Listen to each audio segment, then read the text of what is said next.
Welcome to the Brian Buffini Show, where we explore the mindsets, motivation, and methodologies of success.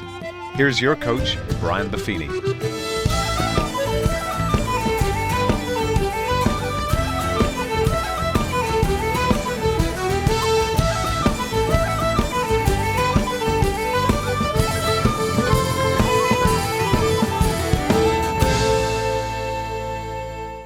Well, the top of the morning to you. Welcome to the Brian Buffini Show. I'm very excited for you guys today to listen to our guest, Mr. Stephen Kotler.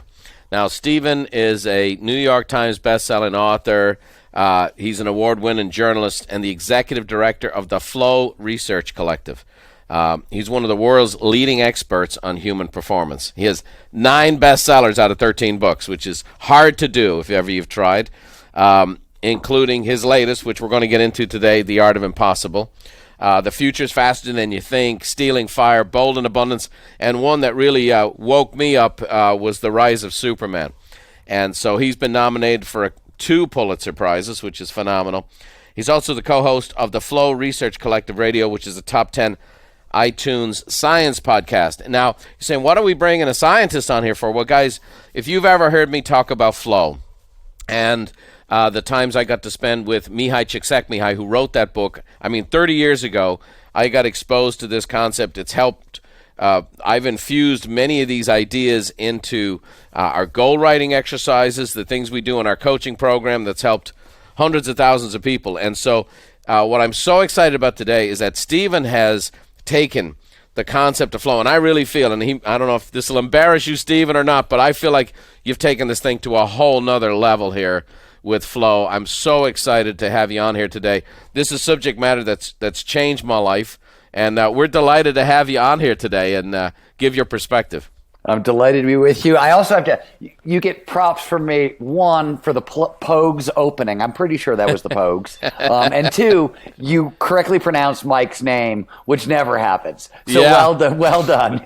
Nice. Well, I got a chance as we were talking off air. I was doing a series of events in Chicago 30 years ago, and I was there for a couple of weeks. And my good friend Joe Nigo, who's been a regular on this show, said, "Hey, he had handed me the book Flow. It had just come out, and he was right down the street in the University of Chicago, and he was doing a series of 10 lectures, and it was open seating."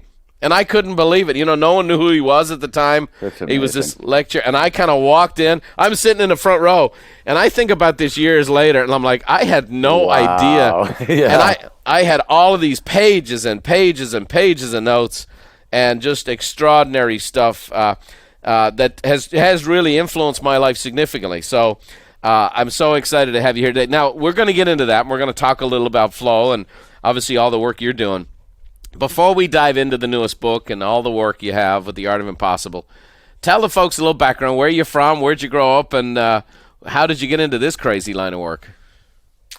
I am from Chicago, but I grew up in Cleveland. I'm a punk rock kid from the Midwest. Nice. Therefore, the Pogue reference. Yes, that's the Pogue reference.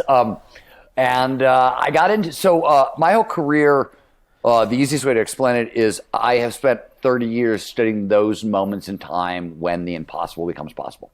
When we see stuff that's not supposed to happen, that's never supposed to happen, whether it shows up in business or art or science or technology or whatever, that's been my domain. So that's been the center of my focus. And as you pointed out, in your references to flow is an optimal state of consciousness. We feel our best and we perform our best. Whenever you see people accomplishing the impossible, you tend to see people in a state of flow, which is what led me to that work. And I started as a journalist, and then I started, investigating flow that way. And then I kept going and kept writing books about it, and eventually started the Flow Research Collective, where we study the neurobiology of flow and peak human performance. So what's going on in the brain and the body when people are performing at their best. And if I have added anything to Mike's brilliant work on flow, his focus was on the psychology, and he, you can't touch his work on the psychology. Yep. I've been focused much more on the neurobiology, and the difference really, psychology is incredibly useful, but if you want to make an experience reliable and repeatable, you want neurobiology. Psychology tends to be metaphor, neurobiology tends to be mechanism. Yep. So We need them both. We need the dance and we need the music. We do, and it's good stuff. That's true. And for those who may not have had the chance to read flow or understand where it's coming from, we'll dive in there a little bit. Ultimately, people refer to it in sports, someone being in the zone. In corporations, they'll say somebody's in their sweet spot. And then the moments in time when all of that just comes together, and human performance really does have a chance to become extraordinary. And so, what was the moment when you realized it was possible to achieve the impossible? Oh, so I started my career. I became a journalist in the early 1990s.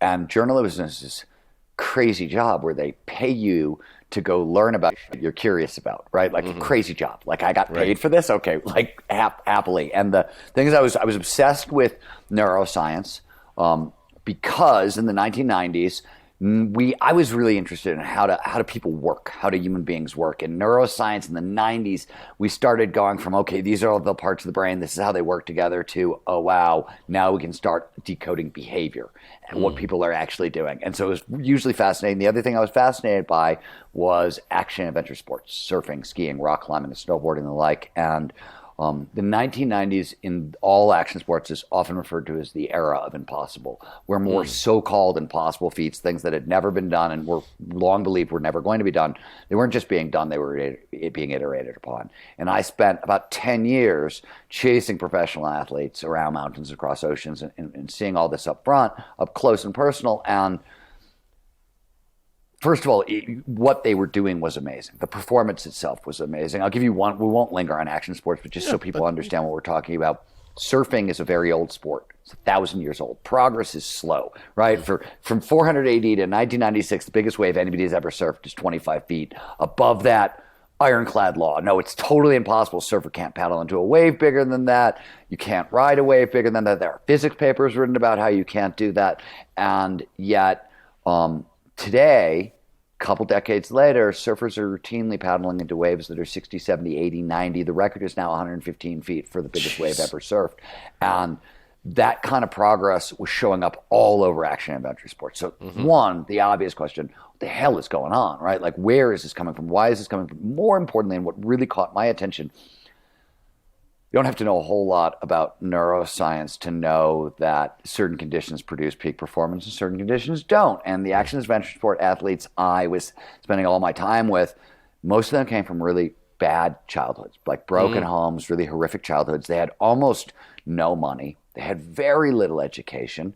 There was a lot of drinking, drug use, a lot of risk-taking in this community. Normally, you put all those things together, and what you get is jail or death, right? What you don't get is a group of people reinventing what's possible for our species over and over and over again. So my question was, what the hell is going on? And the answer, part of the answer, turned out to be flow, and that was sort of the start of that work. Wow. Amazing. Well, I'm coming to you from Carlsbad, California. We have a few surfers here, to say the least, and you do. There's no doubt. My old friend Richie Schley lives there. You got a good mountain bike community. Yeah. Oh no, it is a great group, because those guys were all about pushing the envelope and seeing what was possible, and took the generation before to scratch their head. What are you doing? What are you doing with a bicycle? What are you doing jumping off a mountain with a tiny little parachute? And it was mind bending.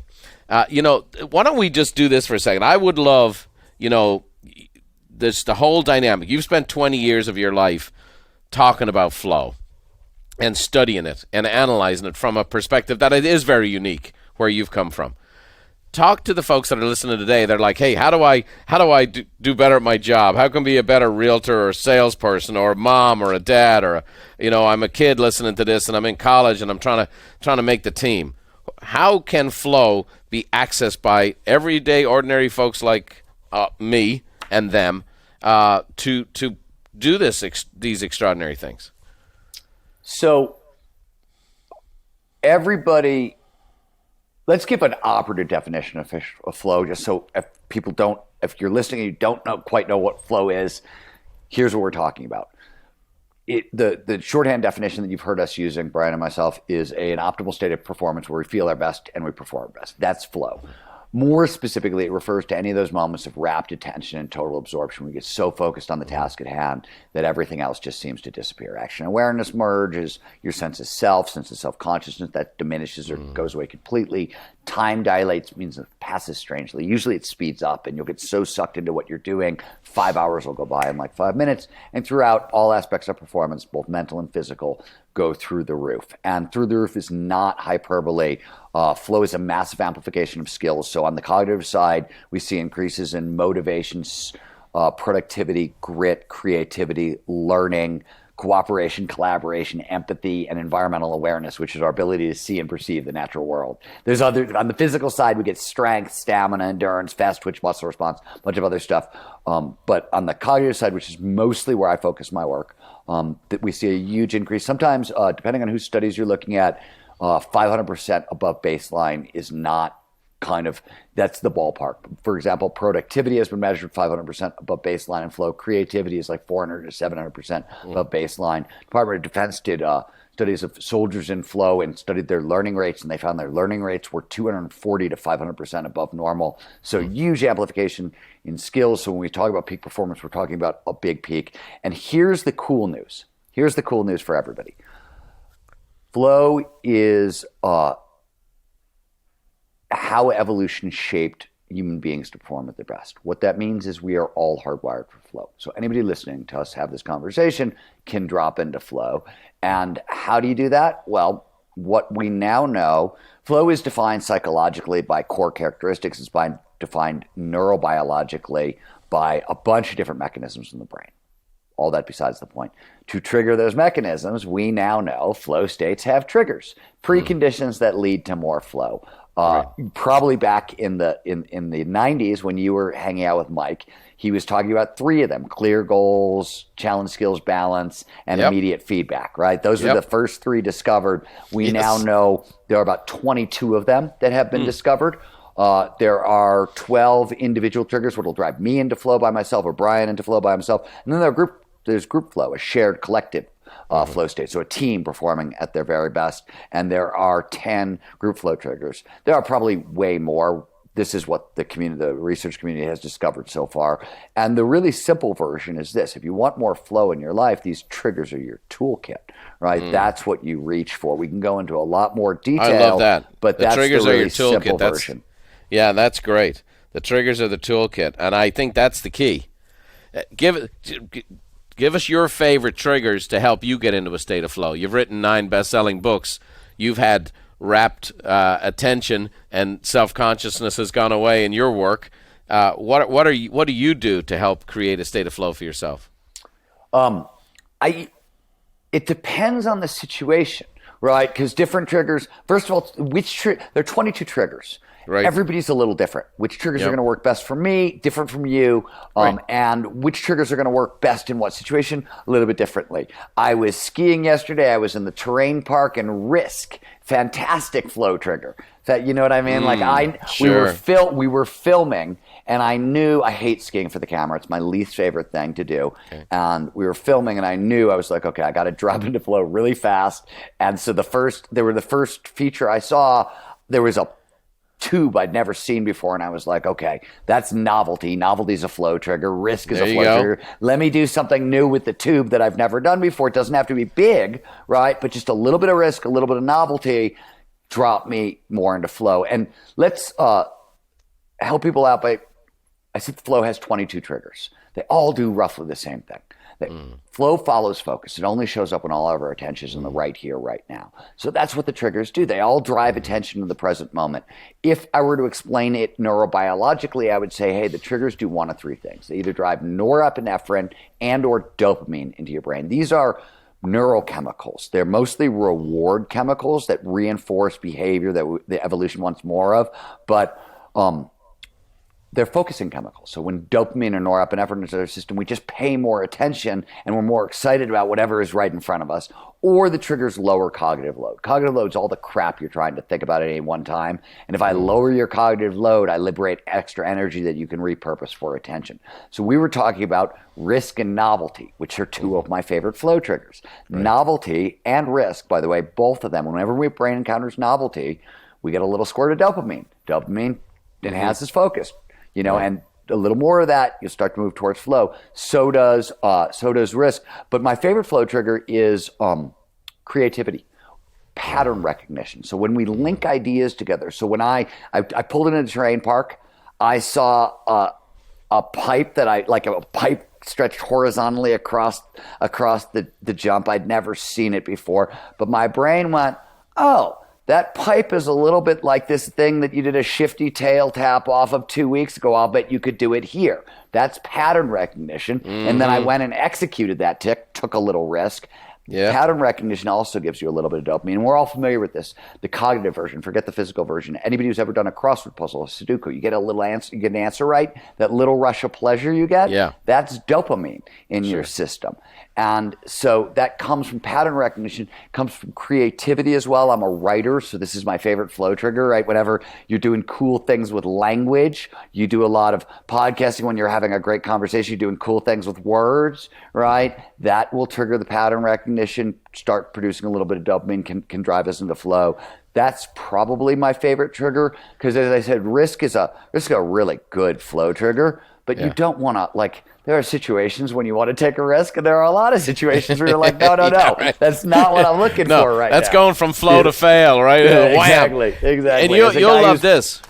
You'll love this. So I took Mihai's work and put it into goal writing. So through our seminars, we put 3 million people through the process of physically writing goals with us.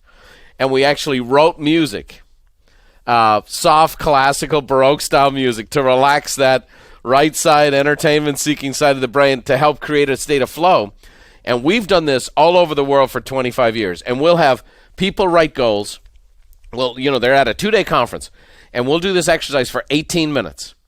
And we've created all these patterns over the years. And I've even had guys, we've actually written music for this.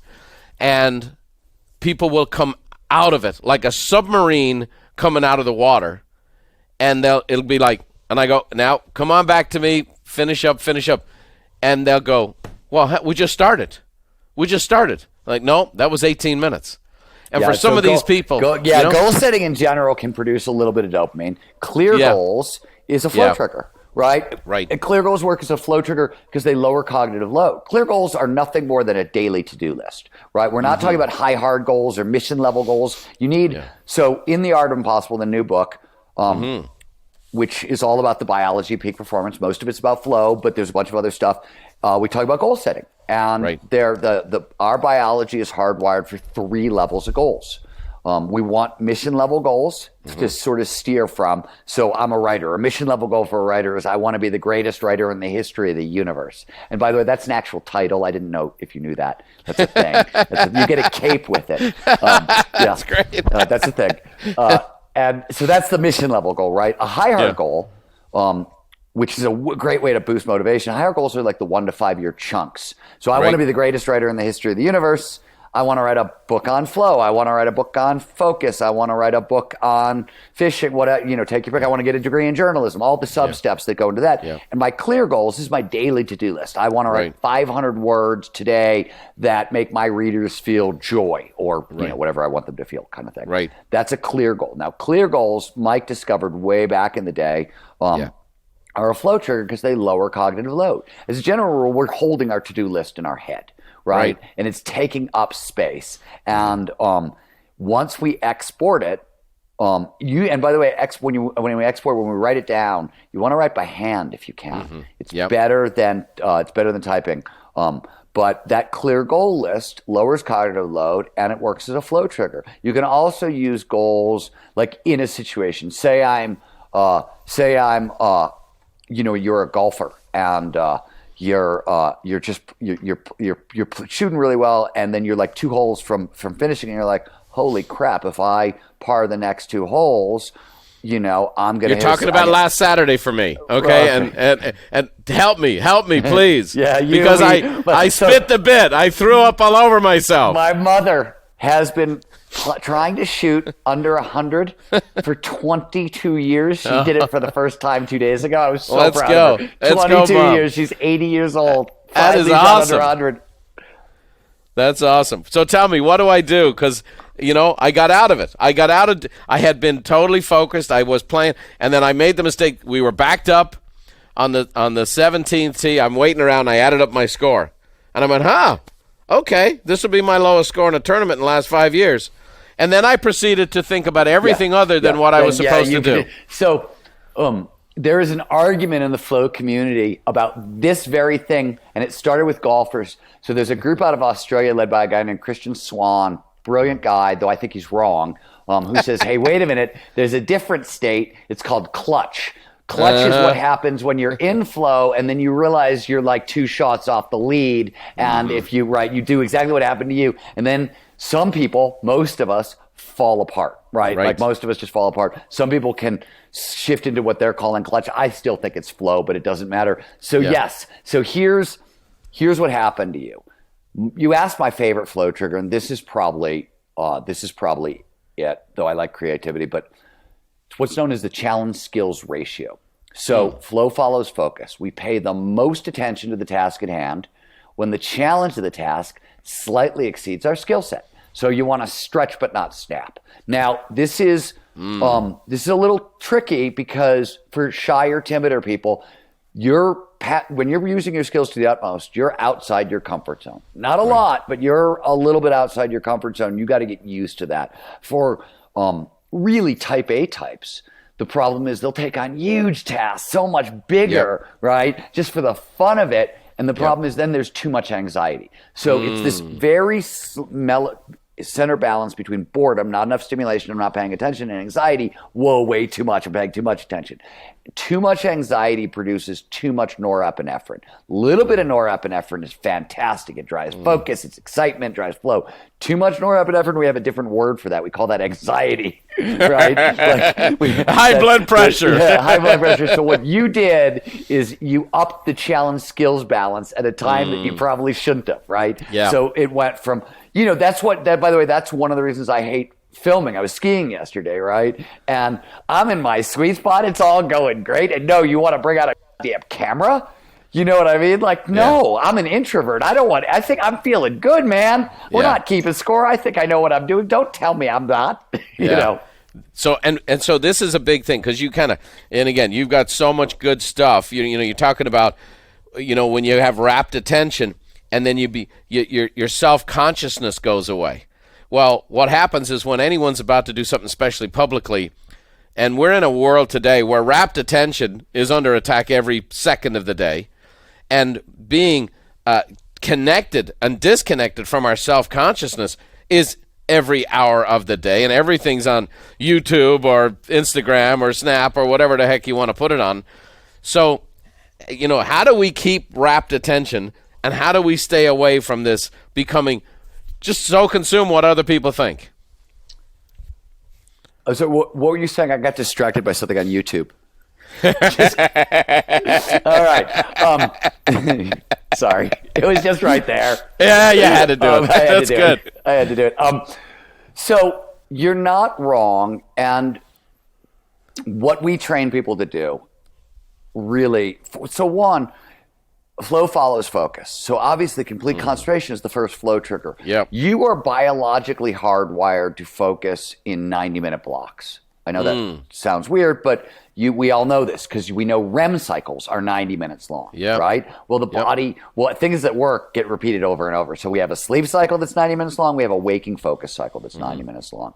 So what we tell people to do is when you make your clear goals list for the day, right, your to-do list for the day, start your day. Try to start your day with your hardest task, and by hardest task or the task that if you complete is the biggest win for the day, right? And devote 90 minutes of uninterrupted concentration. So how do you do this in the conditions you've been describing? We teach people to practice distraction management ahead of time, which is to say, shut down everything that's going to knock you out of flow in advance. There's really good work on coders that says that, for example, coders use flow all the time to do their job. They need that uninterrupted focus to be good at their job. Studies of coders, they find that if they get knocked out of flow by a distraction, if they can get back into it at all, which is dicey, takes at least 15 minutes. So flow is hyper productivity. Somebody knocks on your door, somebody sends you a text messages, you get knocked out. The thing that I really, and this is also one thing to pay attention to, is if you're switching between tasks, right? It's really easy. If you're a professional and you're any good at your job, chances are when you're doing the things that you're paid to do that you actually are good at and like doing, you're going to be in flow, right? I'm writing. Most of the time I'm in some sort of a flow state because I'm a professional writer, right? I've got my writing job, and then I've got my next task, which is, let's say I have to run a meeting at the Flow Research Collective. Something else I've done for a long time, and I'm good at group flow. But what do you do in between, right? And a lot of people are like, oh, I got 5 minutes between my writing task, and my next thing. I'm going to get online. I'm going to get on the internet. I'm going to get a Facebook. The problem is you're in flow. You can go into your next task and carry that in with you, or you can go get distracted. The problem is that the minute something kind of moves you emotionally, good or bad, that's, especially if it's bad, right? Like if you posted something on Facebook and you go to Facebook in the 5 minutes between tasks and you didn't get enough likes, or somebody made a mean comment about your shirt or whatever the hell it is, right? Like that emotion is gonna, suddenly there's anxiety. Oh, I'm upset, right? So not only did you lose focus, you've just tilted the entire challenge skills balance because you've got anxiety in your system, you've got norepinephrine in your system. So we are distractible beings, right? Like we are just in general, we have salience networks which are primed to look at novelty and things like that. Yeah. So you got to sort of get out in front of it, is how I think about it. And the way I always explain it to people is I work for the boss. The boss is who I am yesterday when I made my to-do list. Yeah. Right? Who I am today in the now? No. You give the choice to me right now, today, and I'll be like, where Patty Van Winkle? Give me a drink, right? Yeah. Like, I mean, no, in the now, I want to go skiing. I want to go hang out and play with my dog, right? I don't want to do the work. So I always try to remember I work for the boss. And the boss is the guy who, created the to-do list in the first place and said, your life is going to be better if you do these things. So when it shows up, I don't have a choice, and I don't allow myself the distractions. I go at it with a kind of a self-discipline thing, but having it, like thinking about like the person who wrote the to-do list as the boss and that little bit of third-person objective distance, I find very useful. Other people have found it very useful as well. No, I love it. And, like I say, people with working out or exercising or eating right, you made your decision ahead of time. In the now, it's pizza, chips, and cookies. Yeah, for sure. Just remember you work for the boss. Right. I love it. Well, listen, we have a great book buying, book reading audience. And I've had a chance to get an early copy of The Art of Impossible. It's a peak performance primer, which I love that little shout out. It's a little... that's old school world to new school neuroscience. So just for a little bit here, share for the folks what they're going to get from this book. For sure. I really We've think been it's talking fabulous. a lot about flow. So let's go back to where we started. Peak performance is nothing more or less than getting our biology to work for us rather than against us. Right. That biology, it flows a part of it, but it's actually a limited set of things. And there's a bunch of skills that fall under the heading of motivation, right? Psychologists use the term motivation. They mean extrinsic motivation, intrinsic motivation, goals, and grit. So it's a catch-all. Then there's a bunch of learning skills, a bunch of creativity skills, and a bunch of flow skills. And those may sound like divergent, crazy categories. What does one have to do with another? First of all, this is the full kind of cognitive peak performance toolkit. But the way to think about it is, whatever the situation, whatever the task is, motivation gets us into the game. Learning allows us to continue to play. Creativity is how we steer. And flow is how we amplify the results sort of beyond all reasonable expectation. Now hold on. I want you to say that again, because that was liquid gold. I know you're doing this every day, but for those of us who are not, you need to say that again, because that was so good. In peak performance, motivation gets us into the game. Learning allows us to continue to play. Creativity, creative problem solving, it's how we steer. And flow, which is a state of optimal performance, is how we turbo boost the results beyond all reasonable expectation. That's it, by the way. So one thing to know as a final thing to kind of wrap this up, I guess, for people, The Art of Impossible is a book written about lessons learned from people who have gone after capital I impossible, that which has never been done, right? It's meant to be used by anybody who's interested in what I call small I impossible, lowercase I impossible, that which we think is impossible for ourselves. Sure. But the truth of the matter is, because the biology is the same, what gets you to capital I impossible is what gets you to small I impossible. Or if you're just listening to me talking, and you're like, shut up, dude, I don't care about the impossible. I just want to be a little more productive at work on Monday. Toolkit's the same. It's just our biology. So you're working with the same tools, and how big you want to go, it's entirely up to you. Yeah, and I think I'm right there with you, and as a coaching company, we have people who are making, $100,000 a year, and we have people who are making $5 million a year, and the dynamic is, for some people, the big I is, I've never been out of debt, or I've tried to lose 20 pounds for 20 years. And what I love about your work is that it's the same formula. It's the same formula for the guy that wants to climb Mount Everest. It's the same formula that wants to, guy that wants to. There's just, of course it's the same formula. We're all like, you know what I mean? We're all shaped by evolution. We're all biological creatures. It's one of these like truths that's so obvious, but we get so wrapped up in all this talk of talent and, natural ability and the genetic. And those things play a role for sure, but not nearly as big of a role as you think. Yeah. Well, let's be candid. It also gives the great excuse maker.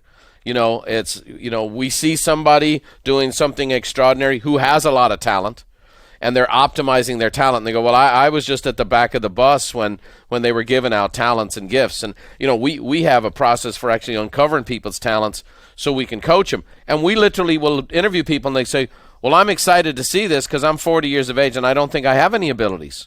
I always tell people, when we do some strength work, because if you can work in such a way that you're utilizing a new strength or an old strength in a new way, it tends to produce a lot of flow. This is Martin Seligman and Chris Peterson's work, so that's great.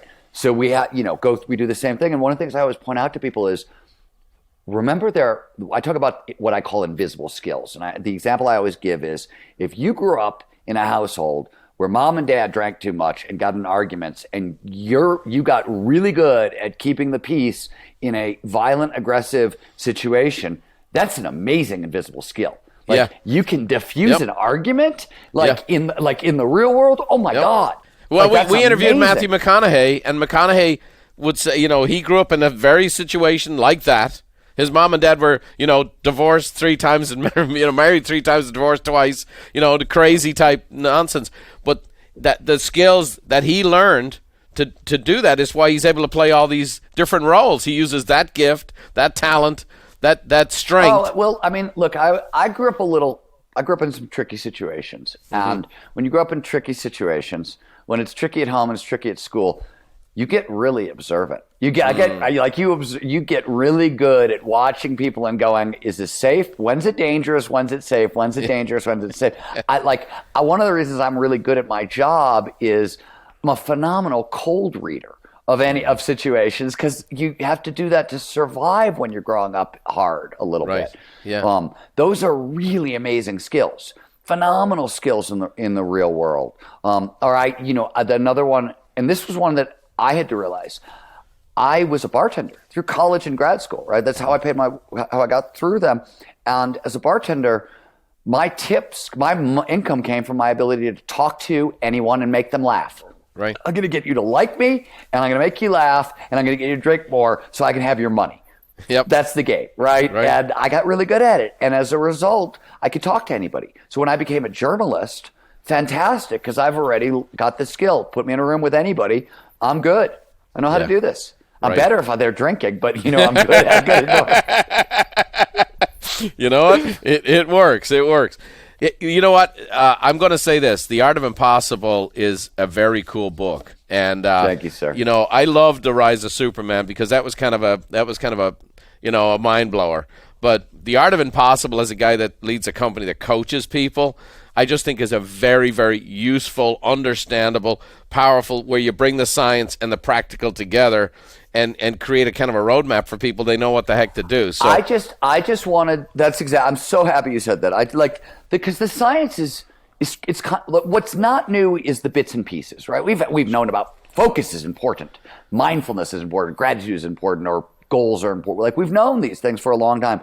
What has happened in the past 5-6 years is we're figured out that, oh, wait a minute, this is a sequence. There's an order. It's all the same system. And if you use the system the way it's designed to be used, you just get farther faster with a lot less fuss. That's the big deal, right? I mean, you can use a vacuum cleaner and a hammer and a nail, but it's not the most effective way to use that. You know what I mean? Yeah. And that's what we're starting to figure out. Farther, faster with a lot less fuss. That's my new phrase. I love that. Yeah, by the way, awesome. I've never met an alliteration that I don't like. Well, as an Irishman, we lived off it. I know, you know what I mean? I know you do. Well, James Joyce, you can't. You got the forefather of let's do fun things with language. Great stuff. Well, listen, this has been great. I mentioned to you I have 5 rapid-fire questions I want to finish with. Hit me. And you told me you want to win this. So whatever I'm here to win. Let's go. So first of all, what's the single best piece of advice you've ever received? My John Barth, who I studied undergrad school, is sort of the godfather of American metafiction style of writing. He was saying, he was talking to me about writing styles. He said, you can never have too many arrows in your quiver. And what he meant basically is figure out get great at everything that surrounds your craft. So don't just learn how to write prose great, learn how to write poetry, learn how to write marketing copy, advertising copy, do it out loud. Like he's basically saying, surround your craft and get excellent at everything that touches it. And I thought that it's one of the reasons I think I have a career as a writer where a lot of the people I came up with don't. It's because the business fell apart 3 or 4 times over the past 20 years. And because I was good at like 7 or 8 things, like the publishing goes away, but like, all right, so I got to write grants for 2 years to like survive. Sure. Cool, I can do that. You know what I mean? So that was really great advice to me. That's brilliant. And what a reference for where we're at in the world today. You know, like I say, journalism went away. You know what I mean? So the fact that you have all these tools, what a great piece of advice. That's wisdom. And you've done well with it. I think that's a piece of wisdom that can translate for everybody listening today. So I've won the first question, people. You won. For those of you keeping home at score, my answer was better than Magic Johnson's. Yeah, that was strong. It was definitely better than McConaughey. Number 2, what one talent or gift do you wish you possessed that you currently don't? Oh my God, I would. I'm a lifelong athlete. And I come from my family are natural born athletes, and they got all the talent. I got 0. Like every inch of athletic talent that I have has been like hard earned, really hard earned. So a little fast twitch muscle response might be nice. You know? That's awesome. That also is an answer I've never heard, and we've done hundreds of these things. That's great. I wish I had fast twitch muscles. That's great. I married an African-American gal who's an Olympian. She was a champion hurdler. She's a volleyball player, and all my kids got the fast twitch. She's from South Carolina, my man, and she could dunk a basketball at 5'8". So yeah, a lot of fast twitch there. Yeah, the hops. Mama don't play. Yeah, she could also hit a volleyball 90 miles an hour. So whenever I'm not interested in taking out the trash, the video goes in and I go, okay, I'm gone. Let me ask you this. Which book has been most instrumental in your life? It's a toss-up between... So there's a book called Bone Games by a guy named Rob Schultheis, which was the book... He wrote a book in the 80s, like before... She Tip Me High put out Flow, so he must have been reading Mike's papers at that point.